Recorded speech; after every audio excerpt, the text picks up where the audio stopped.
I'm a bit of an odd fish in that way because what I do when I sleep at night, even in the middle of the winter, I'm I'm very warm because I've got my blankets and stuff, but I have my window wide open and the cold air on my face. I love it. It's one of my favourite things. It's one of my favourite things about where I live because I've got the perfect setup for it, you know. So there I am in the middle of the coldest night in winter, really warm, but with that frigid air on my face. It's just fantastic. I love it. It's just.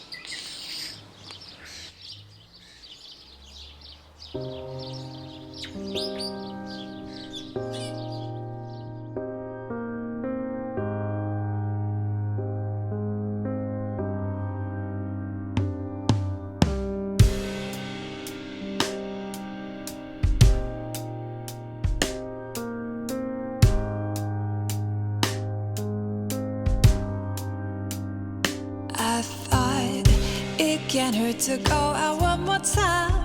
Let him hold my hand and fall for his every line. But it did. I thought it can't hurt to finally open up, tell him all my secrets and then fall in love. But it did. Oh, you've got something that belongs to me, and I know that it's broken, but it's all I need. Oh, every little beat, every little piece that you tore apart, baby. I can't love without my heart.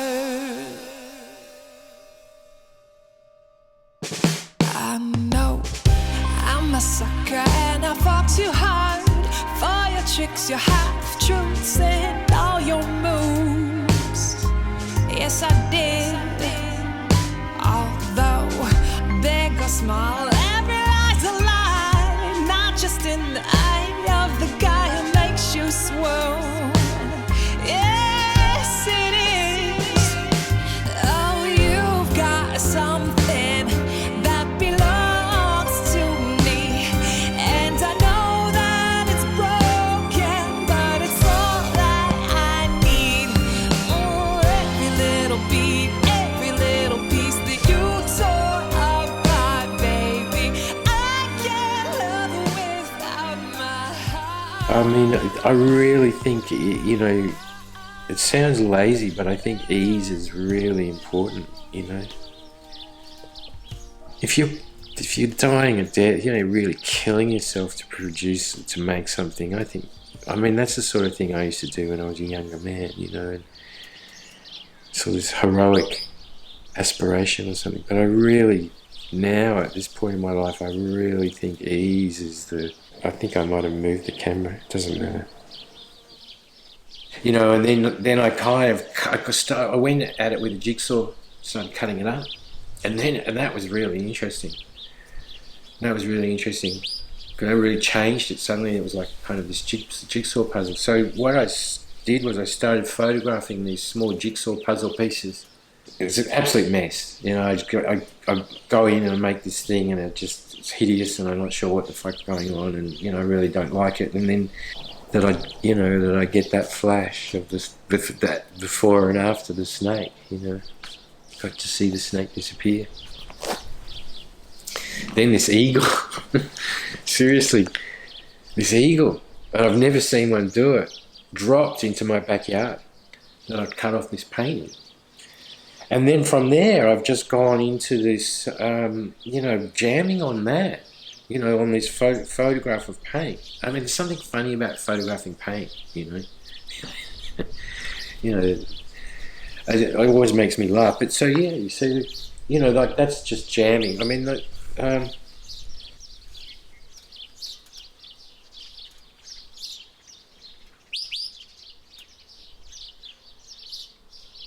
what I care about is what I can see. And partly what I'm thinking about is, like, that's the jigsaw of the... I don't want to struggle anymore. I'm sick of it. You know, so And I think what I noticed in those collaborations with that ease, the thing that was really clear was that those artists that I'm collaborating with are really prepared. You know, they're really prepared, so they arrive really prepared, and we work. And I'm really prepared, and they're really prepared. So they're really confident about what they're doing, and I'm really confident about what I'm doing. So it's just there's just a real ease there for it to just talk about an bottomless pit of so much work and so much detail, and just like you just go, why would you? What the, what an insanity. I'm a very good lieutenant, working with a great general. I'm the perfect lieutenant. So I've been very fortunate to work with a few really interesting generals in my time. And I just think, what a waste of energy. Like, what a waste of energy. Fuck, it's huge, huge. And it's like, so projects like that have made me very aware of like, well, I can sit at my little house and I can make something and I get this incredible pleasure.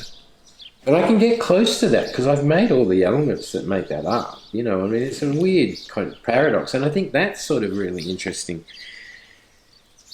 That's really interesting.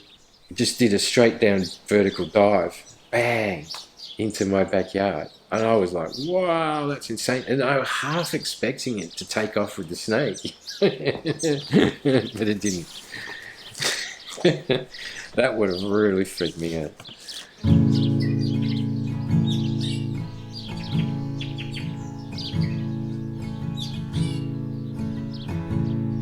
Oh Lord, I see what brings me here. It's a mother to all my wanderings. The valleys green will age with me. Its dirt will shine and linger.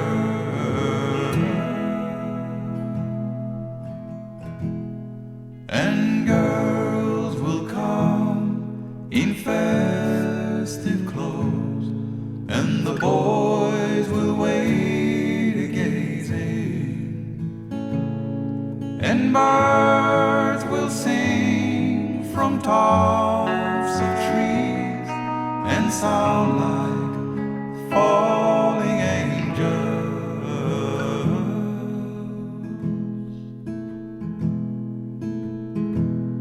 Oh, mothers, I see you hold all the fruits of our love, and we'll raise them high. They'll touch the sky. We'll walk and work this earth.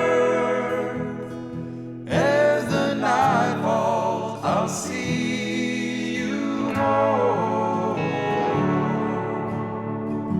As the night falls, I'll see you home.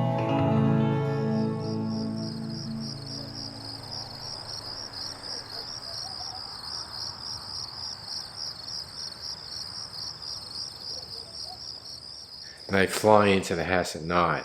So and there's a billion different types of moths. Some tan moth with this incredible white pattern, and two yellow, just the fabulous. You put yourself there if you do it. If you want to go that way, you will. But I think there's just light, really.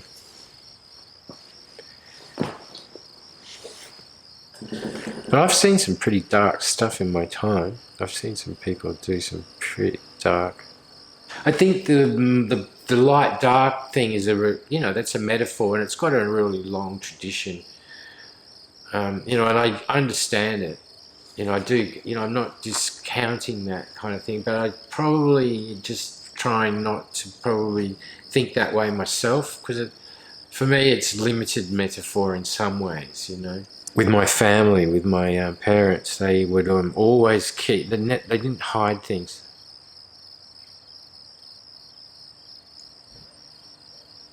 I don't think.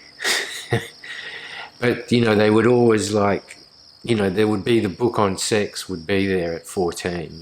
It's on the bookshelf. You're never going to have to worry about not understanding anything, because it's there's the book, and it's all there. Or I can remember looking at a photograph album as a 7 or 8, or 6, 7, 8, whatever, very young, and there's a photo of Mussolini hung upside down with a bunch of other people executed in Italy. And my father was in Italy at that time. He was in he was flying. And so they all got them as souvenirs. This is like part of the... So, the things were not hidden, they'd put a photograph of, there's the family photo album. And it's got Mussolini being executed in it, I'm not discounting it. It's such a big thing to comment on. I'm overwhelmed. The night sky in Melbourne sort of doesn't do much. In Minyip it's just... the whole Milky Way just stretching down, and you can see all the nebula, all the cloud, that cloudy stuff. And art, to me, is just an odd human behaviour, and I love to study that behaviour. I think it's really, really, really interesting. So they're the things that interest me, kind of concepts about the bigger things, like huge things. It's not my bag, because with me it's, it all only makes sense if I'm tactile, I always love tactile things. I've always loved the idea of making something. So those big questions, I don't ask those big questions. What I do is just manifest behaviours in response to this onslaught of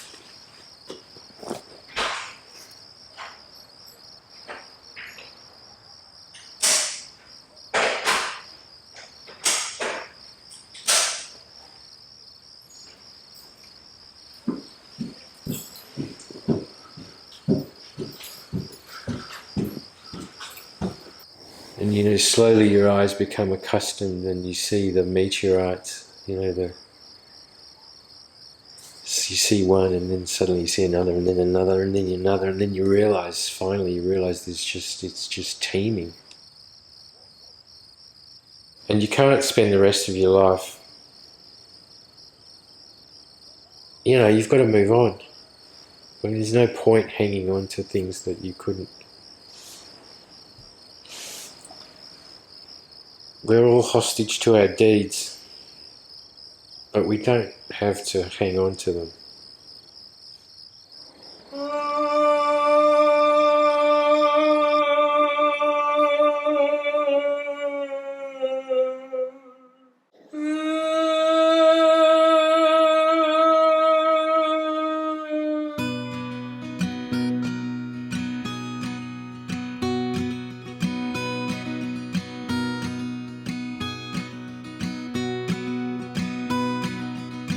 When I turn 1 and all the world starts turning 2s, and every stupid little thing reminds of you.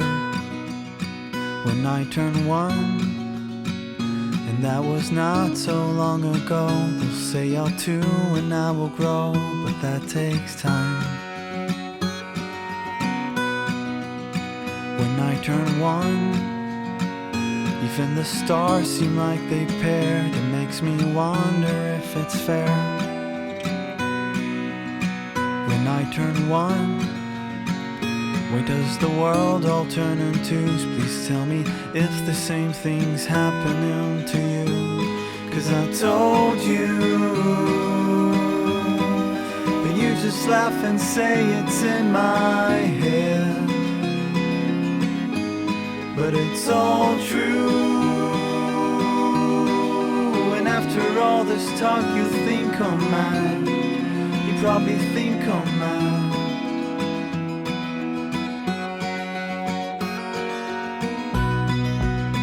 When I turn one and all the world starts turning twos, it seems like everyone around me played with glue. When I turn one, radio's dedicated to me, 'cause ever all the songs were based on my story. 'Cause I told you, but you just laugh and say it's in my head. But it's all true, and after all this talk you think I'm mad. You probably think I'm mad.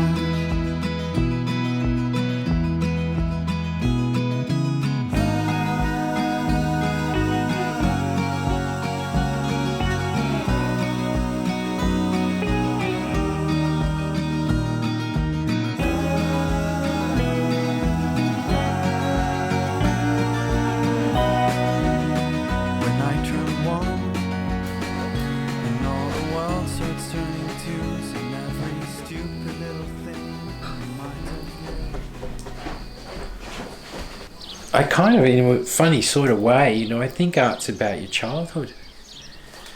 You know, I think you're processing stuff from your childhood a lot. Well, for me anyway. Yeah. So I think for me, it's a big deal for me has been dealing with being born in a really, really different kind of culture. Having a foot in this very, very different kind of culture. And, you know, I think a lot of what I do is about trying to kind of figure that out in some sort of way. I'm sure I won't be very articulate in this.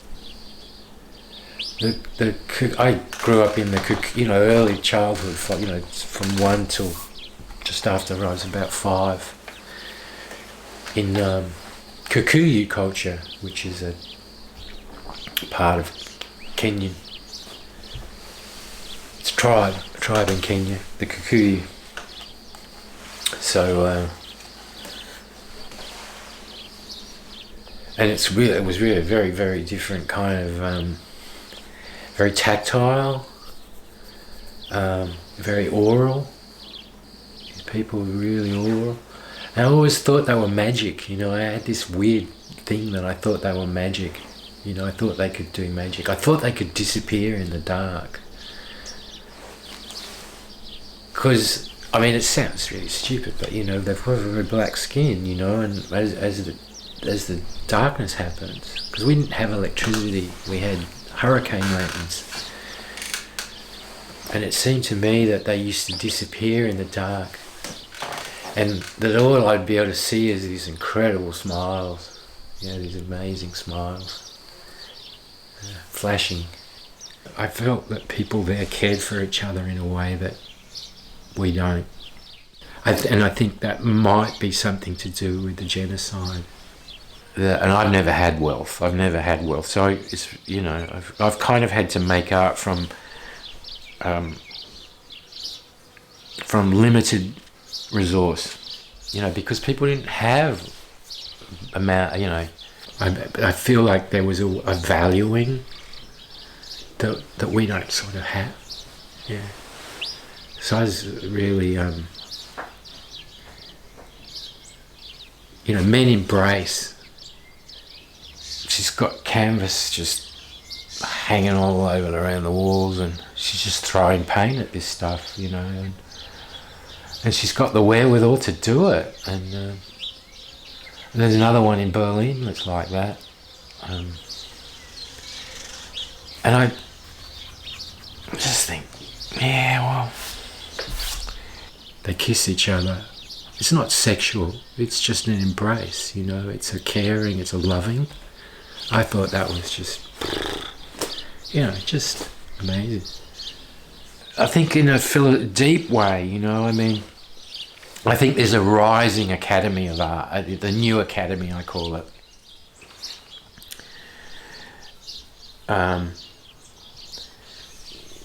And that's kind of what the 19th century was about for a long time, was this academy, you know, the Beaux-Arts, you know, you had to go to this, you know, it's all in Paris, mind you.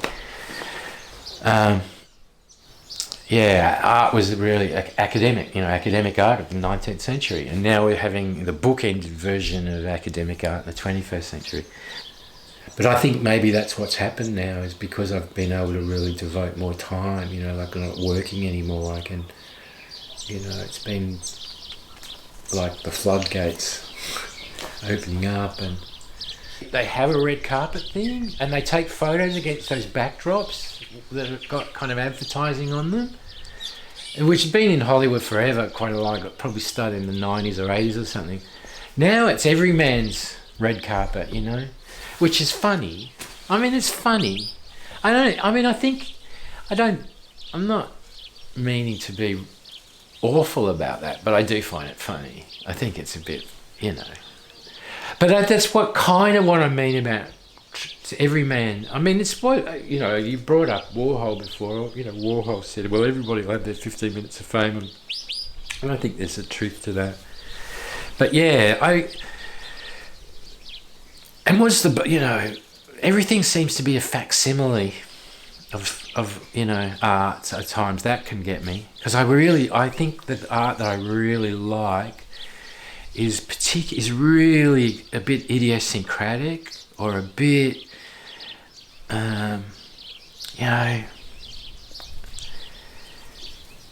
I look at a lot of things that have seemed to me a bit like a facsimile of a piece of art. There's a lot of action painting going on around the world at the moment, which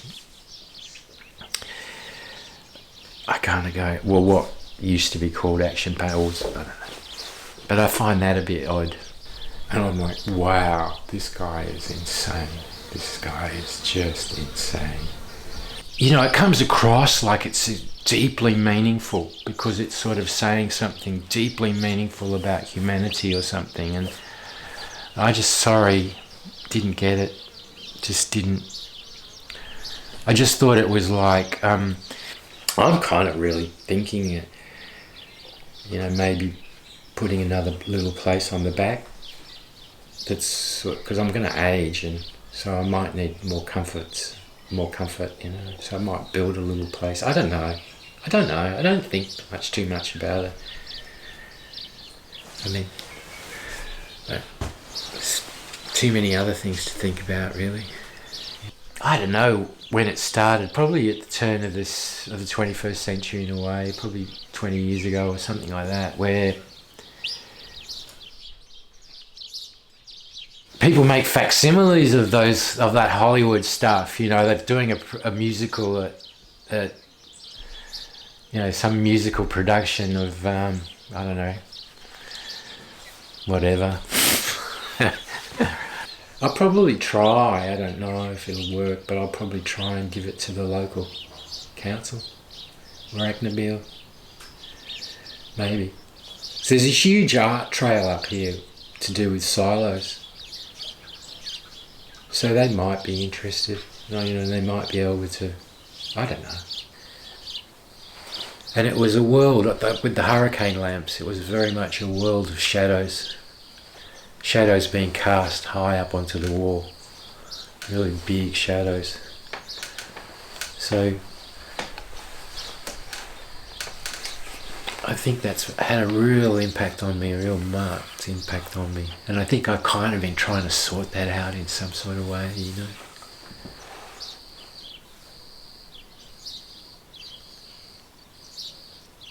It's very different coming to Australia. It's very, very different.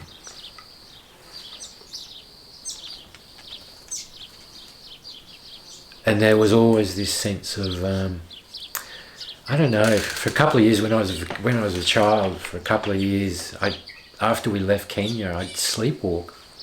Had this real pattern of sleepwalking for a couple of years, and I'm sure it was about looking for those guys, you know, just taking off at night and actually, you know, like kind of looking for them or something. It was a dreadful thing, really, because it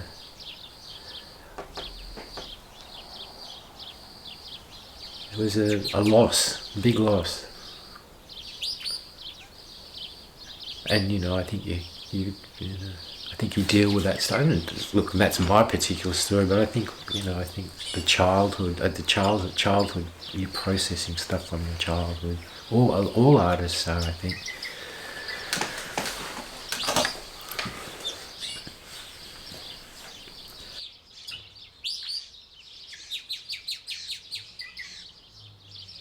You don't see you don't have any perspective, you know, what you're doing, you know, but it was a way of making a living, you know, and I got to do a lot of things, you know, I got to invent a lot of things in that set of circumstances, and I got to actually, you know, I don't regret teaching, and I don't regret not being being very focused about art. I don't regret any of that, because, well, you become what you are. You become yourself, and myself isn't particularly successful in that way. You know, I don't think my art.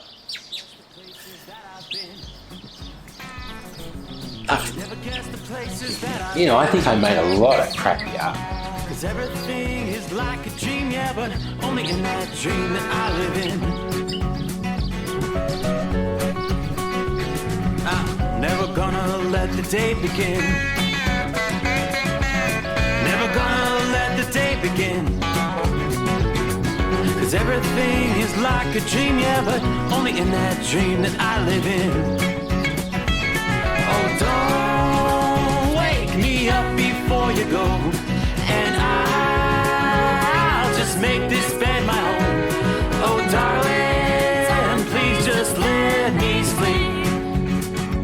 Give me my dreams.